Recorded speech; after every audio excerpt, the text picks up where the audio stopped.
In today's episode, we're going to be talking about how to create a vision statement for your relationship. And we just finished creating ours. So we're going to share our vision statement with you and tell you how we did it exactly. And hopefully this will inspire you to sit down with your significant other and do the same thing.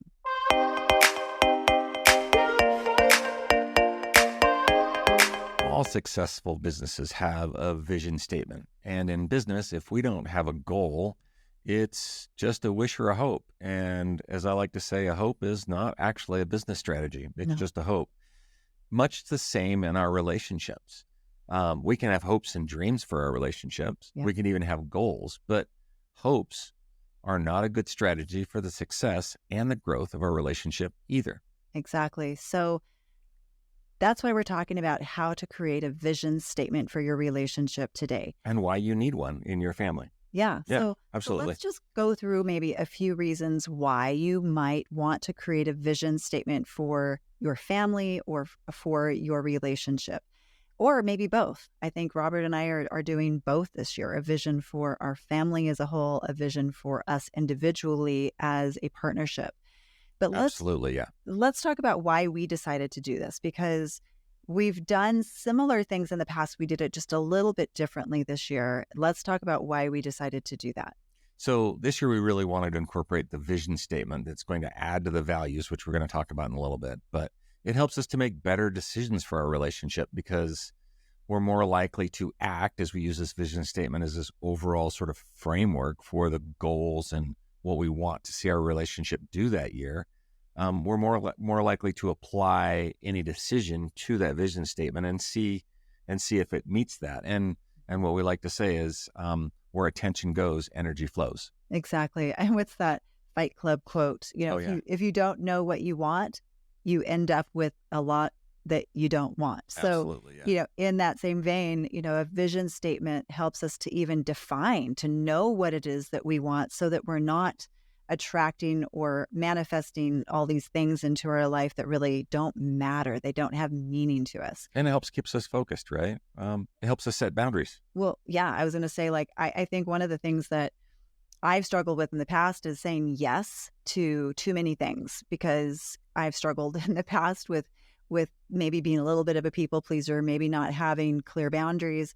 And so having a vision statement is some way for me to sort of have this evaluation filter where I can look at the things that come up, like, do you guys want to do this? Do you want to take this trip? Do you want to do this particular event? Do you want to speak at this particular thing? We can take these opportunities that come up in our lives and we can apply this evaluation filter by saying, is this in alignment with our vision statement? Yeah. And it would be the same thing as if we wanted to grow like another sector of our business as well. Like, right. Hey, do you want to take on this project? Like, you know what I mean? For this year, a vision statement doesn't say that we want to grow that piece. And so we're probably going to pass because where attention goes, energy flows. Right. So it helps us to set clearer boundaries. It makes us intentional, right? It makes us more intentional, which, we talk a lot here about rituals of connection. And we believe rituals are the way to create that intentionality. And as we always say, small things done often are the things that matter the most. And so with that clear vision statement, again, having that, we get to go, okay, what are our priorities? What are the rituals that matter most to us? Yeah, and it keeps your relationship. I think that's the key, especially when there's a vision statement for your relationship. It keeps your relationship the priority, especially and when you guys go and do your vision statement, we want you to post it somewhere very prominent so that you see it. Put it on the fridge if that's what you want to put it. Yeah. Ours would probably go on the back door because every day I go out the back door, I see all the important things that we need to do. And that like a magnet board back there. Yeah, that brings it to your forefront. You're seeing that. And then, now that's going into your subconscious and that's going to help you just kind of keep that on the forefront of your mind. Right. I like that. And that keeps us from letting our relationship go onto autopilot, as you usually say, right? Yeah, I just threw the magnet on the back door thing just in. I didn't even know that's where we're going to put it. But. Yeah. And then I think the last thing why we need a vision statement is another one that we thought about is just that, when you know where you're going and you have a clear direction of where your relationship is headed, and you know what strategies you need to implement to get there, you don't get caught up as much on the little fights day to day. And when there is a problem, when you do have conflict, I think you're more motivated to get through those conflicts more quickly, to dialogue about them, to forgive each other, and to get back on track more quickly, don't you think? Yeah. Yeah. I mean, I absolutely agree with that. As you hear our vision statement for our relationship, you'll see that if we had a conflict and if I read the vision statement the very next day, I would probably have to let that conflict go and Exactly. learn how to repair that. So Exactly. what exactly is a vision statement?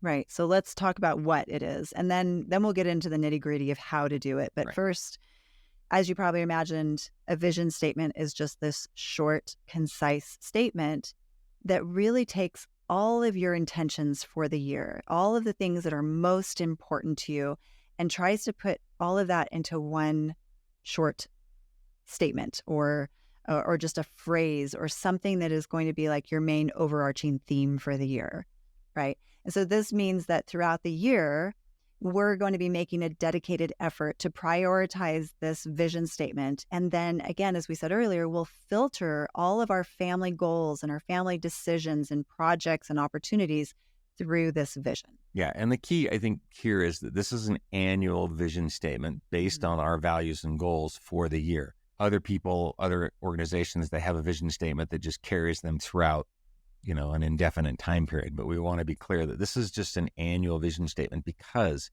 our goals and our dreams and our values change From year to year. from year to year. And so we wanted our vision statement to include certain things. And that's why this is just sort of an annual one.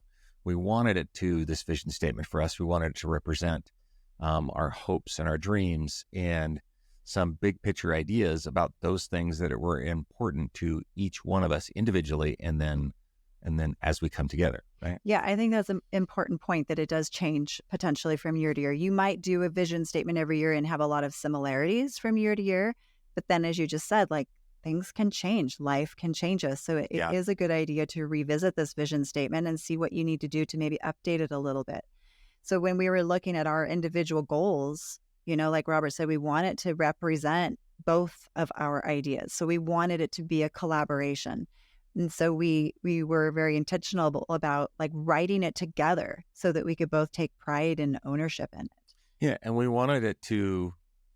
really wanted it to represent our core values. And we've talked about values in other podcasts. So sort of look up for that. But we wanted it to support our values. And also, we are big on annual goals here in the Snow household. Yep. And in the Master Your Marriage podcast as well. So we want goals we want them to stretch us a little bit, but there's things we want to accomplish. And each of those goals, as we broke them down into what's important to us, each of those goals needed to be represented at least in some part in the vision statement, but not specifically because we're going to talk about how we drill down into those. Okay. So now we're going to talk about how we went about it, because we put a lot of thought first into exactly our process on how we wanted to create a vision statement. And so as we explain our process, we hope that, again, it'll inspire you to use it as a model, like not to copy our vision statement, but to use it as a model to go have those same conversations and discussions with your significant other. So this is the awesome part. It really creates... It's an opportunity to create a wonderful discussion with your partner, and we generally do our values assessment. We do this annually at our retreat. We wanted to do it a little bit earlier this year because there's some other things that we're doing with that. But usually we'll sit at a desk and kind of break out some time. But this time we did it while we were driving in the car. Let us start by telling you what our first step was in creating this vision statement. So as Robert said, we were driving in the car, and it was, we had to go pick up our son at midnight. So we had an hour drive there and back. And so I was driving. And so Robert grabbed his notes, opened up his notes on his iPhone, and we started asking the questions that as Robert said, we ask every year.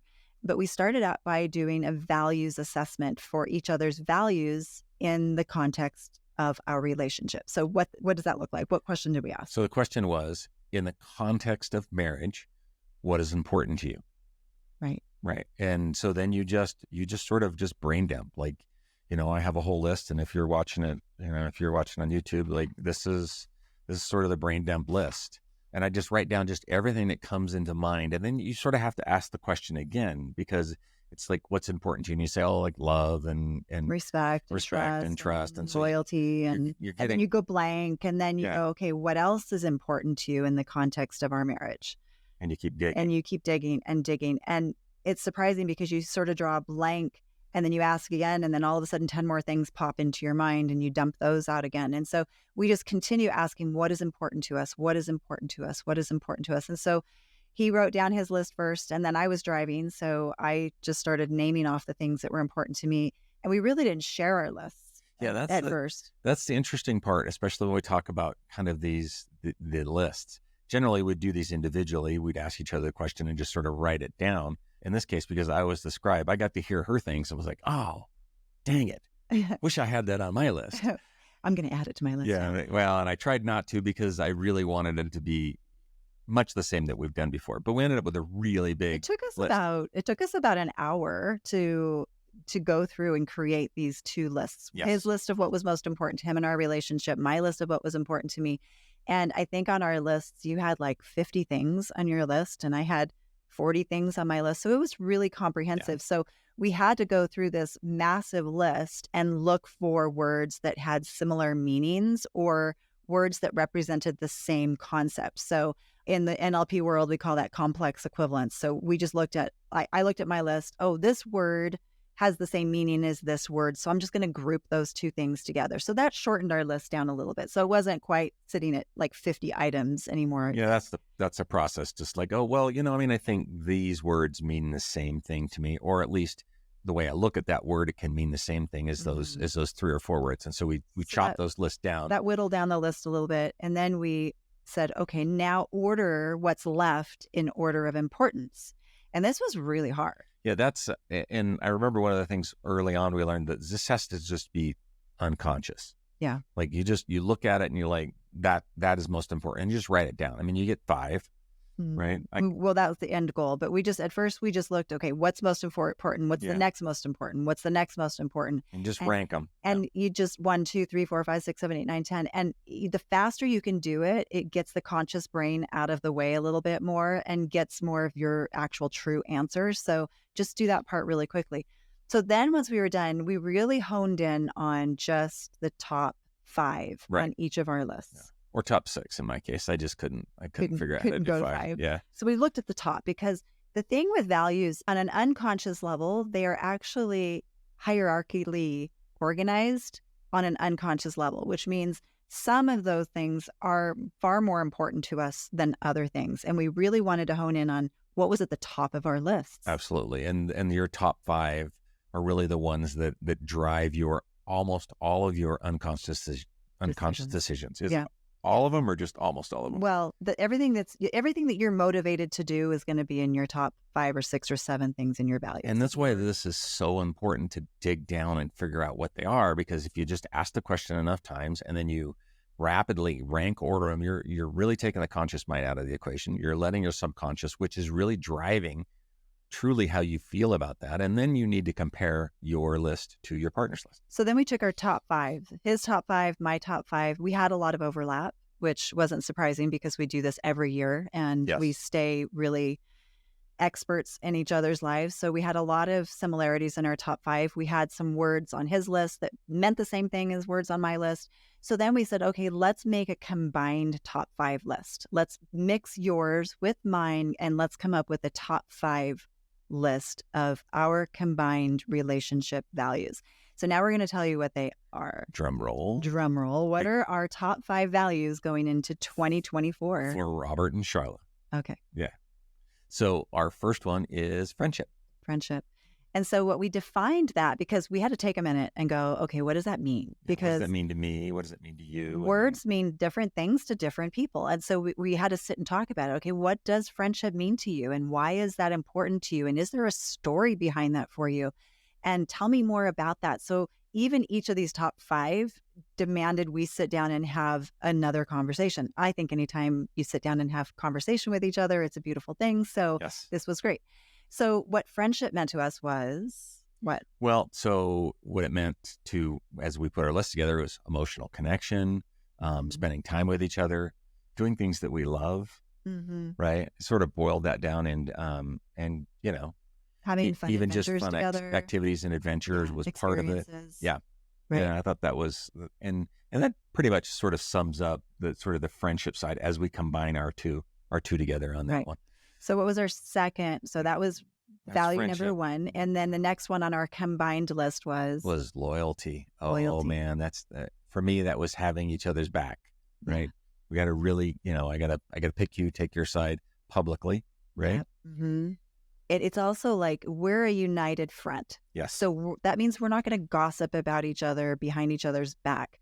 We're not going to run to the person at work or the friend or the neighbor when we're mad at each other. We're going to say, we love each other enough that if there's a problem, we're bringing that problem to each other. That's what loyalty means to us. Yeah, we keep that problem within the relationship. We keep it private, and then outwardly we have a united front, right? If someone says something about him, I'm going to defend him, even if I maybe didn't necessarily think he made the right decision in that moment. I'll talk to him about that privately later. So loyalty, we had to sit down because loyalty had a lot of different meanings to both of us. And I actually had used a different word, but it meant the same thing as loyalty. But for us, that really is summed up by having each other's back. And that has a lot to do, oftentimes in loyalty, it has a lot to do with relationships in like in-laws as well.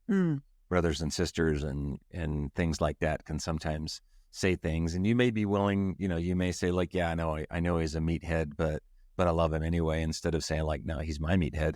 Yeah. Yeah. Yeah. And I'm going to stick with this one. And then, that again, take those conversations offline, because loyalty means you're having that conversation and truthful conversations.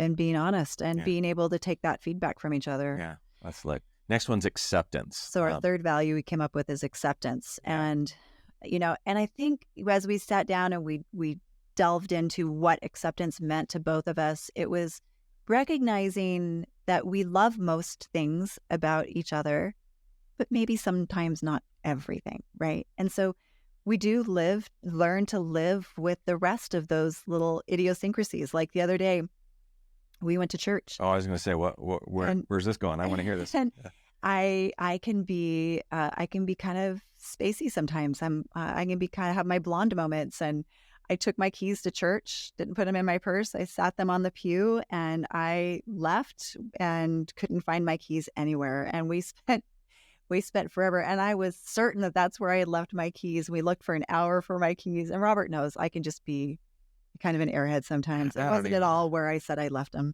Well, I don't even know about that. You didn't have pockets on your dress, so there's part of that. Yeah. But still. So, there's things we live with in each other. We don't get hung up on some of those little idiosyncrasies. And I think that's part of acceptance. And we see that. Like, we'll see that in the couples that we coach, and even some of our friends, where sometimes they're beating up on their partner just a little bit. For the nitpicky things. Yeah, the nitpicky things. Yeah. Acceptance is also, recognizing that when one person comes to the other to share something, even if it's something we don't necessarily agree with, even if it's sometimes something that's hard to hear, even if it's something that makes us uncomfortable from time to time, we still strive to be curious and to try to understand their position, even if we don't agree with it. And this is where vulnerability comes in, right? Mm-hmm. Because without acceptance, I really can't be vulnerable, and she can't be vulnerable. Knowing that regardless of what I tell her, that acceptance is an overriding theme for us in our relationship, I can then be more vulnerable, which, by the way, vulnerability leads to intimacy. Exactly. Yep. Okay. So that was acceptance, and that's how we defined it. Yep. You might define it different.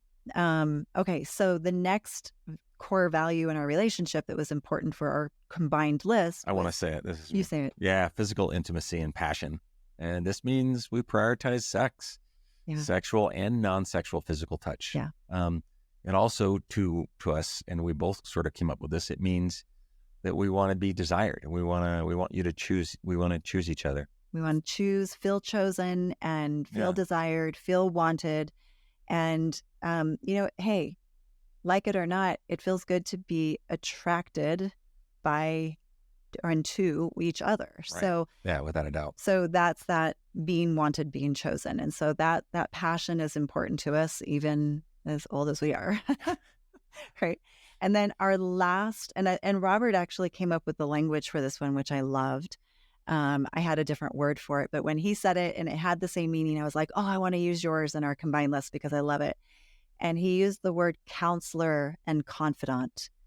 And I just loved that because that's what we want to be to each other. We want to be each other's counselor, each other's confidant. And we want to make sure that we have a safe place between us where we can share our individual stresses and worries and trials and provide that support to each other. And at times, it's also being a counselor is also not just showing support, but it's also coming to each other and saying, we can do better than this. Like, I need you to up level. I think there's more that you can do here to better yourself for the good of the friendship. So sometimes it's calling on each other to step it up. And at the same time, with this counselor, I like to say that it's being willing to accept influence, Mm, right? So when there's a big decision to be made, whatever that decision is, even if you know the answer, still just counseling with your partner, and you guys decide together if that's right. And if there's a big disconnect between what one wants and what the other one doesn't want, then you have to be able to kind of reconcile that and be willing to make, change your perspective based on that input from your partner. So just to repeat our 5 things real quickly, it was friendship, loyalty, acceptance, physical intimacy and passion, and counselor and confidant. So Right. those were our top 5 combined values for going into 2024. So given this list, we created one vision statement and sort of a sentence or paragraph that encompasses all of these things. And so, another drum roll, our vision statement for 2024 is, Charlotte? Right. It is to nurture and grow our friendship so we can better serve our family and community while also creating a deeper sense of meaning and purpose in our own lives. So very big picture, right? So our vision statement is very big picture, but it is, again, that filter that we can start to filter our everything through as we go through the next year. Right. So then we thought, well, okay, so that's really global and big picture, but let's do what businesses do, because businesses create a vision statement, but then they also create strategies and Tactics. tactics. Yeah. So we decided we didn't want just a vision statement, but let's get into some specific strategies and tactics on how we're going to achieve this. And in business, sometimes the strategies are big goals. Tactics, again, are the path on how you're going to take advantage or how you're going to execute, right? In our world, tactics will be called the rituals that we're going to implement on our daily lives, weekly and monthly as needed, to kind of help reinforce the overarching goals that we have, which is also supported by the vision statement. Right. So that way the tactics support the strategies and the strategies support the vision statement. Yeah, without a doubt. So all of the choices that we're making, all the rituals that we're creating are going to make that vision a reality. Yeah. And small things done often. Right. They build strong relationships and create the most change. Right. So how can we break this down and even further to creating those small rituals that we do often in our lives, right? That's what we want to do. Yeah, absolutely. So we're going to talk about the strategies that we came up with, and we're going to talk about the tactics that we came up with and how we're going to go about achieving this vision that we've created. So the first thing is that our first strategy is that we're going to deepen friendship through prioritizing time that we spend together. So that was our first strategy, which is still a little bit big picture. It's not as big picture as the vision statement. But then we looked, okay, if that's the strategy, we want to deepen friendship through prioritizing the time we spend together. What are some of the tactics or in our world, rituals that we can create to make that happen? Yeah. And those of you who've been listening know that we're a big fan of a weekly marriage meeting or a State of the Union. So we want to make sure that we're having that weekly marriage meeting, right? Mm-hmm. We want to make sure that in our world, and it's different for everyone, at least we're having one date night per week, right? Mm-hmm. This is another. So these are very specific. We want, again, to help encourage our friendship, right? We want to have at least one overnight getaway per quarter, which is for a year. Right. Just us. Just us. No kids. Right. And then another specific strategy a tactic for this would be a monthly family adventure, and we're going to make sure that that's put on the calendar. Right. And actually, on that note, we ordered what we do every year is we order a brand new, it's like 6 feet tall, this 12-month calendar. And all of these things that we're talking about actually get put on this calendar right now, like in January, the first of the year. Yeah. And then, I update it on my phone so then I can have it digitally. So we update our love maps on date nights. So we talk about our lives. We put down our devices and we're just asking those questions. Right. Yeah. So those are some specific tactics or rituals that are going on our calendar. Date nights are going on our calendar. We know we're going to update our love maps on those date nights. Yeah. We're scheduling our weekly meetings. All of that's going on our calendar. Yeah. And that is, all of those are specific tactics for how we're going to maintain and create an enduring friendship. Perfect. Over this next year. Those are some of the supports specific our vision. things. Yeah, that supports the visions. Okay, the next strategy, we came up with 5, but the next strategy that we came up with is that we're going to demonstrate loyalty by talking about problems in the relationship only in the relationship, right? Yep. So let's talk about some of the tactics or specific rituals or commitments that we're going to make to ensuring that that happens. Well, as we talked about before, we're going to commit that we're not going to gossip about each other ever, and we're not going to talk about a relationship behind each other's backs. Right. We're not going to share that at work with, anybody else who would hear our problems, because that's not helping our relationship. Because if I'm loyal to you, then I'm going to bring my problems to you, and I'm going to talk about that in our relationship, even if it's hard. Yeah, I think loyalty demands that, right? Even if it's hard to talk about, we know that we commit and love each other too much to either avoid the conversation altogether and let resentment build and let the problem fester. So, and we're not going to take the problem somewhere else. So that means we're committed to promising to each other that we're going to have these conversations that need to be had. We're going to have them quickly, and we're going to have them calmly and kindly and respectfully. And this is the part that I think that's important when both of us have this goal around loyalty. Charlotte and I are both specific on this goal, that we know that if we have an issue that we're going to have to talk about it. We can't just sweep it under the rug because she's the only person I can talk to about it, given the goal that we have and the specific tactic in our relationship. I can't take it anywhere else. So then she has to be open to have that conversation with me. Yeah, I can't just, and if you bring it to me, I can't hide from it either. Right. Absolutely. Yeah. And similarly, when it comes to loyalty and this promise that we're making to each other, we also know that we're going to have conflicts because everybody has conflicts. And unfortunately, there will be some, hopefully not very many, but there will be from time to time a regrettable incident where someone maybe says something to the other that maybe not be on our best day, may not be our best choice. And so we have a ritual where that will be processed and we will deal with that before or on our next marriage meeting. So we know we're meeting once a week for these marriage meetings. If we don't process it immediately and apologize to each other immediately, we're making a commitment that it's not going past that next marriage meeting, that we're going to sit down, process that regrettable incident. We're going to learn from what happened. We're going to commit to do better, and we're going to apologize to each other for what happened. Yeah. And that's how, and then in that State of the Union weekly marriage meeting, we're going to ask that question. That's one of our questions. Has there been anything this week that we need to process? Exactly. Right. Yeah. So let's move on to the next strategy. Number 3, right? Acceptance. So we show acceptance by seeking to understand and remain curious about our partner. Okay. So acceptance. How are we going to create specific rituals and tactics to make this happen? So first of all, we're going to do this by creating an emotionally safe place. Yeah, right? Absolutely. We're promising to each other, there's no room here for contempt. That Judgment. is an absolute no. I'm not better than you. We're not going to look down on each other. We're not going to judge, each other harshly. Like this, if we're going to have acceptance, there's acceptance. Yeah, we just have to be open and curious. Yeah. Right, about that. Even if we disagree, we have to do our best to understand our partner's position, like where they're coming from. Understand those deeply held values. And if you don't know what that is, then let's try to seek to understand their deeply held core values, why that topic is important to them. And then we're going to gain some more understanding and appreciation for them. Right.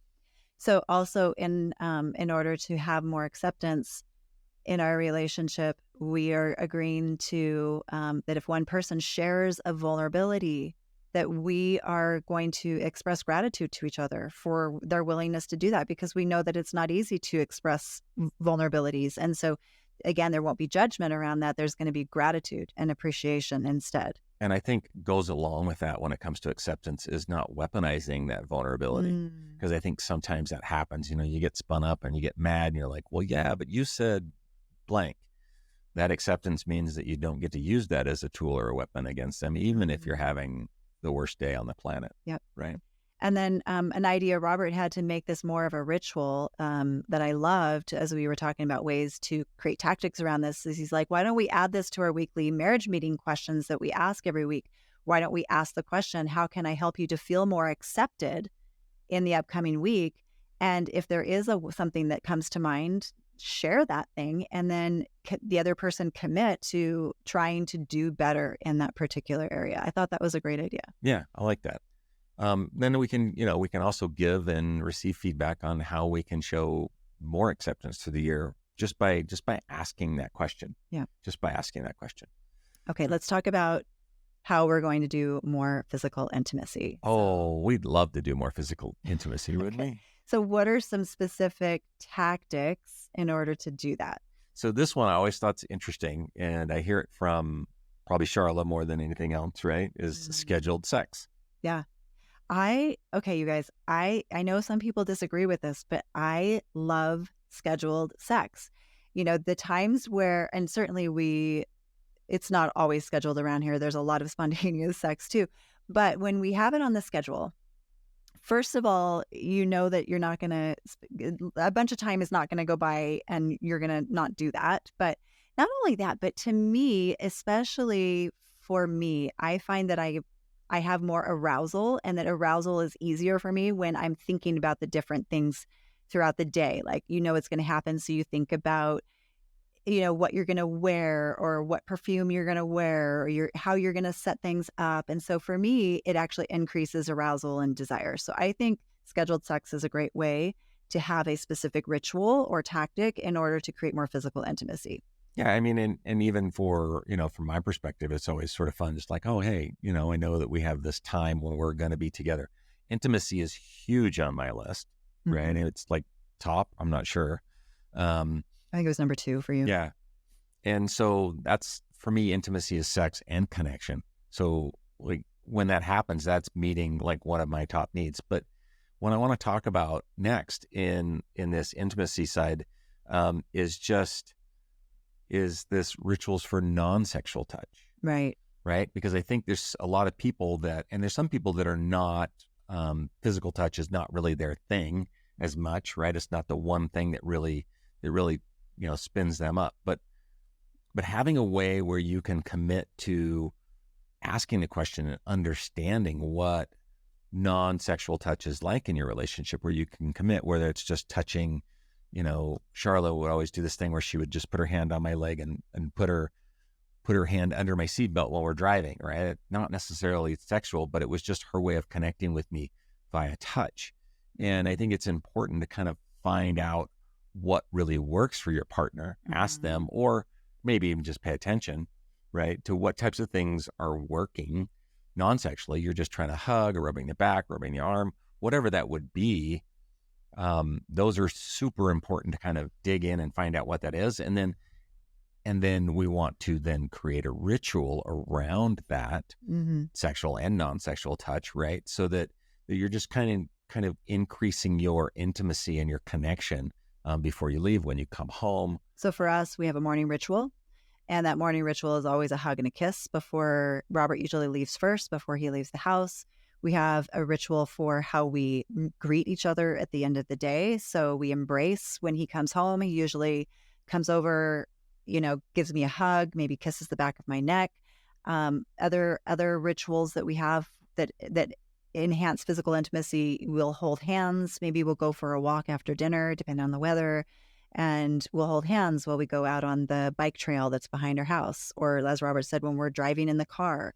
We have rituals around, movie night and just staying in and watching a movie and snuggling on the sofa in the basement. So those are our specific tactics on how we're going to achieve that. Lastly, we have one more our final strategy is to be each other's counselor and confidant. Isn't that fun? And I love that one. That's a really fun one. Yeah. So one of the things that's big, another ritual that we have is these things called daily stress relieving conversations. And by the way, marriages that are on the successful side of the equation do tend to have more daily stress relieving conversations than the ones that don't. And so, of course, this is part of one of the rituals that we do. And it's probably 5 out of 7 days of the week where Right. we'll work days usually. work days. We'll, she'll just hop in the car when I get home from work and we'll just drive somewhere for 5 or 10 minutes, even if that's just down, to get gas or whatever that is, and just kind of decompress.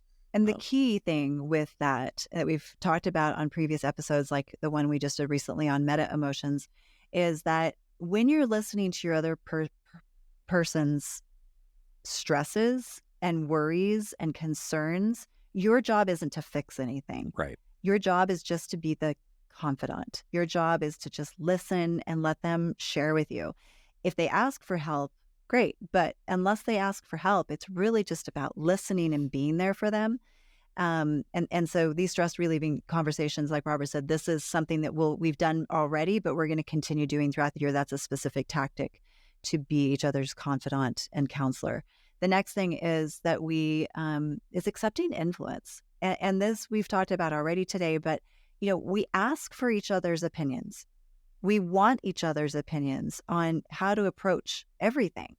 And sometimes we already think we know what we're going to do, but it's still nice to listen to the other person's ideas and be willing to change your perspective, change your opinion based on the input that you receive. Yeah, that's hard, right? Sometimes it's hard to change your perspective based on new information. Am I grown up enough to accept your input and being able to change that and be able to learn from the other person? I think sometimes we get in this position where we feel like we know more about whatever that is, and there's always something to learn about your reactions, the way that you're handling things, and being able to take input. And honestly, I think it's maybe not even as much about being able to take input, but freeing your partner up to give you honest feedback.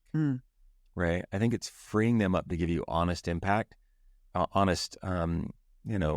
just honest information about how you're coming off, how maybe you were a little bit strict or maybe that you're a little bit sharp with the other person. And if you don't say that you're willing to learn from your partner, then you're clearly not willing to accept feedback or really get better. And this is how we grow. Yeah. Yeah. This is how we grow, right? I love that. And so it really, what you're saying is like just being able to know that we can call on each other to do better for the good of the friendship when we need to give that feedback.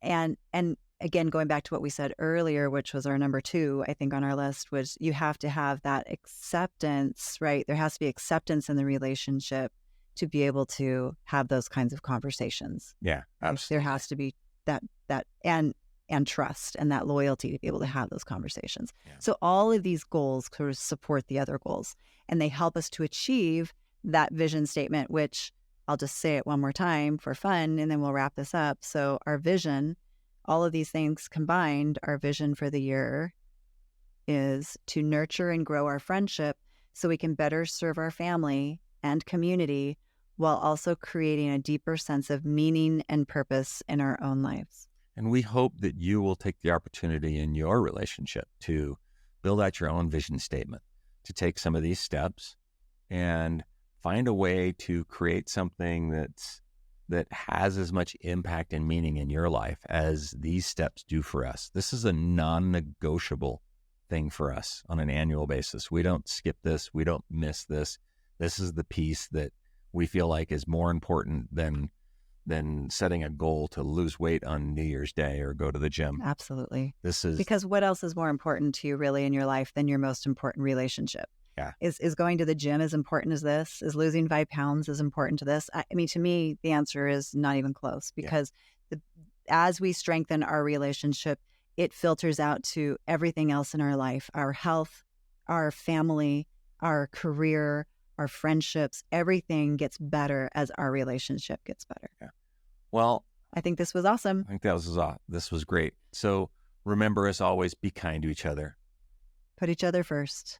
Remember, it's the small and simple things done consistently that make the biggest difference. Until next time.